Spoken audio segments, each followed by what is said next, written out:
Halo guys, welcome back to my channel. Kali ini gue datang dengan video terbaru. Nah, jadi di video kali ini gue akan ngebahas gimana cara untuk beli iPhone 2X Inter biar kita nggak kecolongan teman-teman. Jadi sejujurnya menurut gue secara pribadi, gue kan udah pernah bikin tentang tips beli iPhone 2 teman-teman. Jadi itu kan udah lama juga ya kontennya. Jadi ini konten yang terbaru dengan permasalahan yang baru juga teman-teman.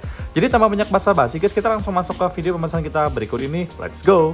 Oke guys, jadi hal yang sangat-sangat meresahkan sekarang itu adalah dari model number teman-teman. Jadi permasalahan yang ada sekarang itu adalah kalau untuk model number di sebuah iPhone itu bisa diubah teman-teman.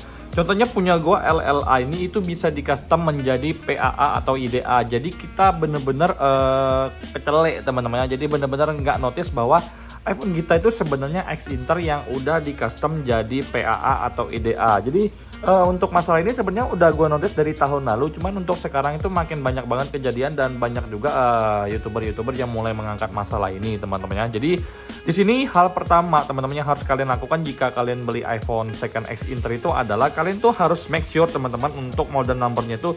Contohnya kalian misalkan serial numbernya ini kalian copy atau emailnya kalian copy teman-teman. Email itu kalian copy, kemudian kalian cek di website online untuk memastikan bahwa iPhone kalian itu benar-benar keluaran luar negeri. Jadi bukan PAA. Jadi misalkan di sini kalian katanya ada X-iBox nih ya, tapi kok harganya murah. Nah, kalian cek aja teman-teman kalau untuk PAA-nya ini benar nggak sih real. Kalau misalkan kalian cek di situs online seperti di cek email atau di iunlocker.com, akan kelihatan kok teman-teman kalau misalkan model number kalian itu aslinya origin mana sih teman-teman. Jadi kalau misalkan kalian ketemu iPhone kalian itu dijual dengan model number yang PAA atau IDA, jadi pas kalian cek itu di online ternyata dia itu bukan PAA atau IDA, jangan diambil teman-teman. Jadi ini sangat-sangat gue wanti-wanti ke kalian agar kalian nggak salah beli guys ya. Oke, yang kedua dari sisi layar. Jadi disclaimer dulu, video ini gue bikin berdasarkan pengalaman pribadi gue, bukan pengalaman pribadi orang lain teman-teman. Jadi kebenarannya itu udah gue buktikan 100%. Jadi kalau di gue works, kalau di kalian itu nggak works ya gue juga nggak bisa ngomong apa-apa teman-teman. Tapi di sini berdasarkan pengalaman pribadi gue.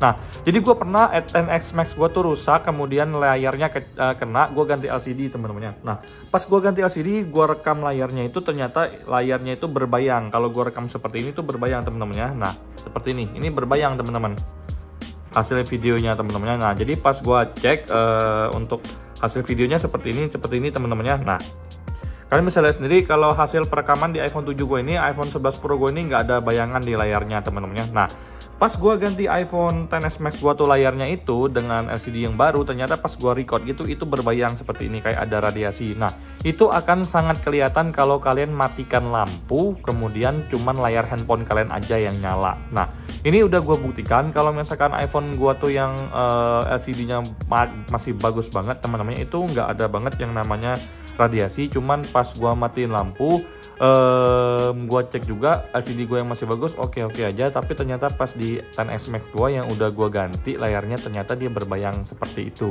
Nah, ini udah gue buktikan dari pengalaman gue secara pribadi teman-teman. Jadi kalau untuk iPhone 13 gue tuh nggak ada masalah dengan bayangan, iPhone 7 gue juga nggak ada, iPhone 11 Pro gue juga nggak ada radiasi sama sekali. Jadi kalau misalkan kalian layarnya direkam ada radiasi, ya mungkin tanda tanya ya teman-teman. Ini murni dari pengalaman gue secara pribadi guys ya. Oke, hal yang ketiga adalah kalian pastikan kalau untuk dari sistem softwarenya iPhone ini baik-baik aja. Artinya ini nggak maksudnya tidak di jailbreak, tidak di bypass teman-teman. Caranya kalau misalkan kalian pengen beli iPhone online, entah itu secara online, entah itu secara offline, beli second X Inter atau X apapun, kalian harus belajar untuk pastikan iPhone kalian tuh kalau di hard reset itu bisa nyala dengan normal atau booting dengan normal teman-teman. Jadi kalau misalkan saran gua, kalian kalau mau beli iPhone itu ke toko atau misalkan ke orang, kalian bilang aja gue pengen reset pabrik ya, hapus aja semuanya gitu teman-teman. Jadi kalau misalkan dia bilang wah jangan bang, nanti takutnya gimana lah, kalau misalkan iPhone kalian tuh bener-bener nggak ada masalah, ya ngapain takut, karena itu kan hal yang normal teman-teman. Kalau tokonya itu nggak mengizinkan kalian untuk hard reset, ya gue juga ngerasa kayak gimana teman-teman. Apalagi kalau misalkan kita reset pabrik, tokonya bilang jangan bang nanti ada kehilangan data, di luar tanggung jawab kami ya gimana gitu teman-teman.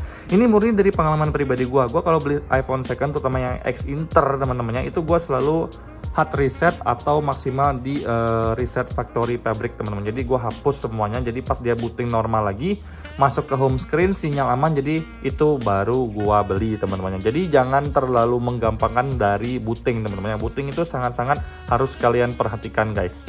Hal selanjutnya yang harus kalian perhatikan adalah dari sisi fitur seperti Face ID, Touch ID kalau misalkan kalian beli iPhone yang masih menggunakan Touch ID, kemudian kamera depan, kamera belakang, kemudian kalian rekam video dengan keadaan kalian harus goyang-goyang seperti ini. Kalau dia patah-patah berarti ada yang salah dengan kameranya teman-teman. Untuk kamera depan juga harus direkam seperti itu. Kalau misalkan patah-patah berarti ada yang salah teman-teman. Nah itu dari pengalaman gua secara pribadi.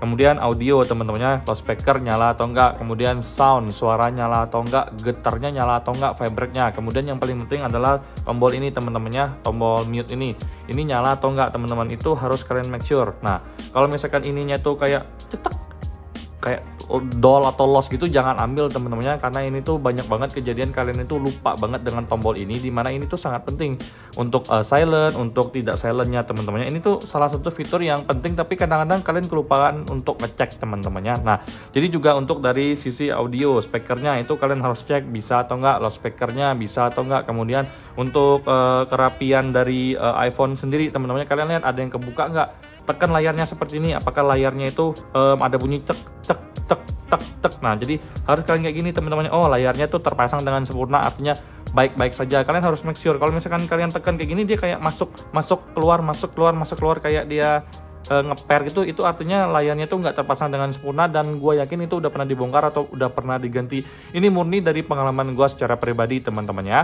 Oke, jadi hal terakhir adalah kalian sambungkan iPhone kalian ke iTunes. Jadi kalau ke detect iTunes, informasinya lengkap. Jadi itu adalah salah satu tips kalian untuk beli iPhone second teman-temannya. Jadi kalau misalkan iPhone kalian itu tidak kedetek di iTunes, ya gue bisa pastikan itu pasti bukan iPhone ya mungkin teman-temannya, atau KW atau HDC-nya bisa gue pastikan. Tapi kalau misalkan iPhone kalian sejelek apapun, itu harus kedetek di iTunes, gunanya untuk kita mengetahui informasi yang ada di iPhone ini teman-temannya. Jadi saran dari gua secara pribadi, pengalaman gua selama ini seperti itu guys ya. Oke guys, jadi mungkin itu tips-tips yang sangat penting untuk kalian ketahui jika kalian pengen beli iPhone second X Inter zaman now. Karena semakin ke depan, semakin bertambah tahun, semakin nambah juga ini permasalahan-permasalahan baru seperti sekarang ini kan yang model number itu. Dan gue yakin di tahun depan pasti ada juga hal-hal yang bisa diambil celahnya dari iPhone second X Inter yang bisa dijual dengan harga murah teman-teman. Jadi saran dari gue, belilah iPhone sesuai dengan tips-tips dari gue yang sebelumnya, yang udah gue sebutin sebelumnya. Kemudian jangan terlalu milih iPhone yang terlalu mulus, yang agak-agak barat nggak apa-apa, karena itu lecet pemakaian nggak apa-apa teman-temannya. Jangan pilih baterai health yang 100%, jangan teman-temannya, terutama untuk iPhone yang jadul. Dari iPhone 11 ke bawah masih 100%, gua rasa nggak usah diambil dulu ya. Pilihlah iPhone dengan baterai health yang normal seperti di angka 82, 85, 87, kalau bisa di angka 88 atau 89. Menurut gua itu masih oke-oke aja teman-temannya. Nah, bagi gua secara pribadi beli iPhone itu nggak perlu perfect ya teman-teman, nggak perlu harus 100% perfect, tapi kita meminimalisir kerusakan yang ada. Jadi tujuannya adalah iPhone kita tuh walaupun udah jadul tapi awet, seperti iPhone yang gua pakai selama ini, iPhone 7, 11 Pro itu semua awet-awet aja, nggak ada masalah sama sekali teman-temannya. Nah mungkin sekian video gua kali ini teman-temannya. Selamat liburan juga bagi yang merayakan Natal, selamat Natal dan tahun baru teman-temannya. Nah sampai jumpa di video selanjutnya, semoga kalian semua dalam keadaan sehat ya guys, bye bye.